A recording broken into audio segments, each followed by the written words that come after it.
بسم الله الرحمن الرحيم. اللهم صل على محمد وآل محمد وعجل فرجهم. قال رسول الله صلى الله عليه وآله وسلم: علامة الشقاوة أربعة. رسول الله صلى الله عليه وآله وسلم دغ روایت کې ارشاد کوي چې د شقاوت د بدبختی څلور علامتونه دي. یعنی انسان که غواړي چې په دغه ځان پوهی کړي چې هغه شقی انسان ده یا بدبخت انسان ده یا نه ده، نو دغه تستګي غواړي چې کوم انسان کې څلور صفاتونه ورکی وي، څلور علامتونه ورکی وي، څلور نشانه ورکی وي، هغه انسان بدبخت انسان ده، شقی انسان ده.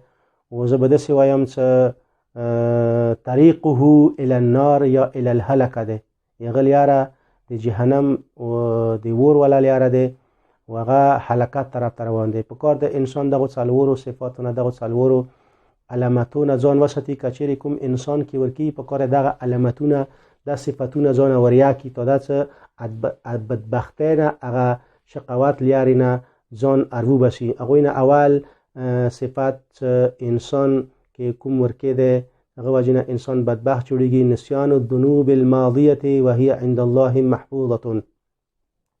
انسان خپل هغه ګناهانې چې هغه خدای په نغدې ورته لیکلي شوي دي، کرامن کاتبین ورته محفوظې کړي دي، هغه او دای په ویر کې.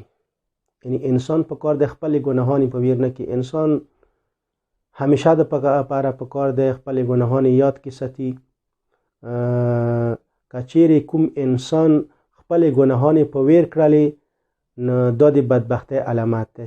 په کار د انسان همیشه د پاره مغرور نشي خپلو نیکو اعمالو باندې، په کار د خپل ګناهانې یاد کی.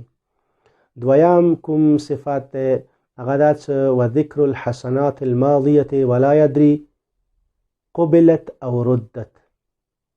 انسان خپل کوم گذشته نیک عملونه دي مغه یاد کوي. مثلا مخکې چې ته یو مؤمن صحیح ښه کړي دي، مثلا مخکې چې ته تهجد گزار و، مثلا مخکې چې ته عزاداری کوله، مثلا مخکې چې ته یو مجلس حسین برقرار کړی و، مثلا مخکې چې ته حج کړی و، مثلا کربلا زیارت ته لاړ و وغیره وغیره. مثال سوره نیک اعمال دي چې هغه دي انجام کړي دي، هغوی ذکر بار بار کول.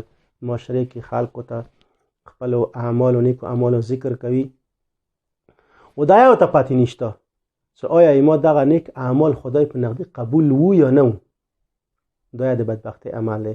یعنی انسان په کار د سوره نیک اعمال دي انجام کړل، هغه په کار د پویر کی دوی په ځای په کار د ګناهانې یاد کې ساتي. او که کوم کس ګناهانې پویر کړي، نیک اعمال همیشه د پر بار بار یاد کوي، دوی د بدبختۍ علامتونه دي. دریم علامت و نظره الی من هو فوقه فی الدنیا. دنیا کې تنه چوک بالاتر ده، دنیوي امور کې مغه ته همیشه د پر سترګې غړي. لکه مثلا یو ګاډی ور سره د دې ګاډی نشه، دا همیشه پر مغه ته سګړي انده همیشه پر افسکی خدای ما سره ګاډی نشه. دا د بدبختۍ علامت. انسان دنیوي امور کې همیشه د پر کار د خپل ځان لاندې تسترګي وغړي.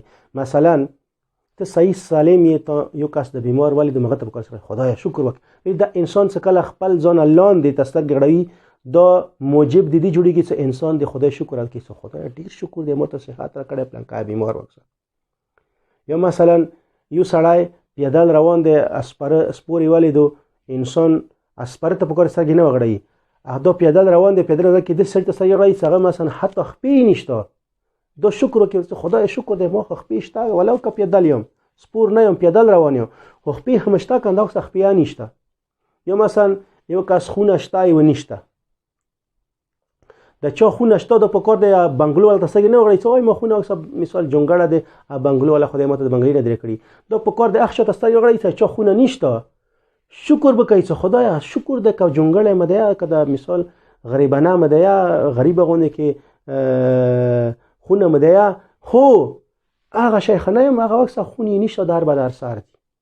مطلب دا چې دنیوي امور کې چې تاسو کوم شای در سره ده، خپل ځان پاسه تستګي مغړه چې خدای خپل کیسه پلان کار سره مو سنشته، ځان لاندې تستګي غړه چې چا چې نه هغه ته تستګي غړای کنه، هغه سنشته، تاسو شته ته به شکر کوي. طبيعت تاسو مثال یو شایسته تو نه پاس، تو نه کوم لږ مالدار دی، لږ ثروتمند دی، هغه سړی یو شی بل دی، ته هغه ته سترګې غړوي، بیا دا تو کفران نعمت طرف ته بیایي. کفران نعمت کفر دی. انسان نعوذ بالله کفر طرف ته بیایي. یو شی خدای در کړی دی، کوم در سره دی، هغه باندې شکر وکړه. ځان لاندې سترګې څه چا څه نشته، هغه به ته نوره مثال سی شکر طرف ته بده بیایي. څه خدای شکر څه ما شته، دا اوس مانه لاندې طبقې ولا خلک شته. لہذا که کوم یو کس دنیوي امورو کې خپل ځان باندې کس سترګې غړوي، دا یې څه بدبختۍ علامات دی. لا اقل خپل زندگی کې به سکون نه لري، همیشه د پاره بسیږي. نور ته سترګې غړوي، هغوی څه شته ما څه نشته، دا ور خلي نه طرف سیږي. و څلورم صفت و الی من هو دونه فی الدین. دینی امورو کې لاندې ته سترګې مه غړوه، چوک ته نه لاندې دی. دینی امورو کې چوک ته نه پاسه دی، مغه ته سترګې غړوېلې فایده یې څه دی؟ دینی امورو کې څه کله ته چوک ته نه پاسه دی، مغه ته سترګې غړوي، دی تو عمل کې اضافه کوي. ته بیا کوشش کوي څه خدای زه مثال مغه چه شم. یو کس تهجد گزار دی، ته سترګې غړوي، ته تهجد ته تابع کیږي. یو کس مؤمن دی، عزادار دی، خروغ متقی فرهزگار دی، هغه ته مثال اذان داشه شو. یو کس د حسین ماتم کې خروغ جوړي، ته مثال کته ځان لاندې سترګې غړوي، مثال کوم کس اصلا دین نه لري، المون نه کوي، روژه نه کوي، پلان نه کوي، زه چی ته وکم. دا انسان بیا بيدینه طرف ته بیایي. اندی وجنه انسان کوم انسان چې دینی امورو کې، دینی شیانو کې ځان لاندې سترګې غړوي، چون کې د ځان لاندې سترګې غړول دینی امورو کې انسان بيدینه طرف ته بیایي، دا د بدبختۍ علامات دی. اما دنیوي امورو کې ځان پاس سترګې غړول، چون کې کفران نعمت باعث جوړیږي، دا بدبختۍ علامات دی. پس دنیوي امورو کې پکار د انسان ځان کوم لاندې کسان یې هغوی ته سترګې وغړوي، دینی امورو کې پکار کوم ځان پاسه کسان یې هغوی ته سترګې وغړوي. پس دا کوم څلور صفتونه چې مو خیال کچېرې دغه څلور صفتونه چا کې ورکوي، هغه کس بدبخت دی، هغه کس شقي انسان دی.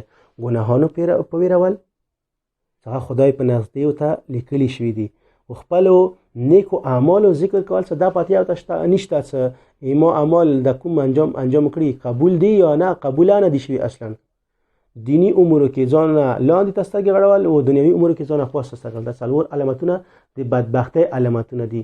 دعا کوو چې خداوند عالم دغه علامتونه، دغه بد صفاتونه مو ټوله محفوظ وساتي.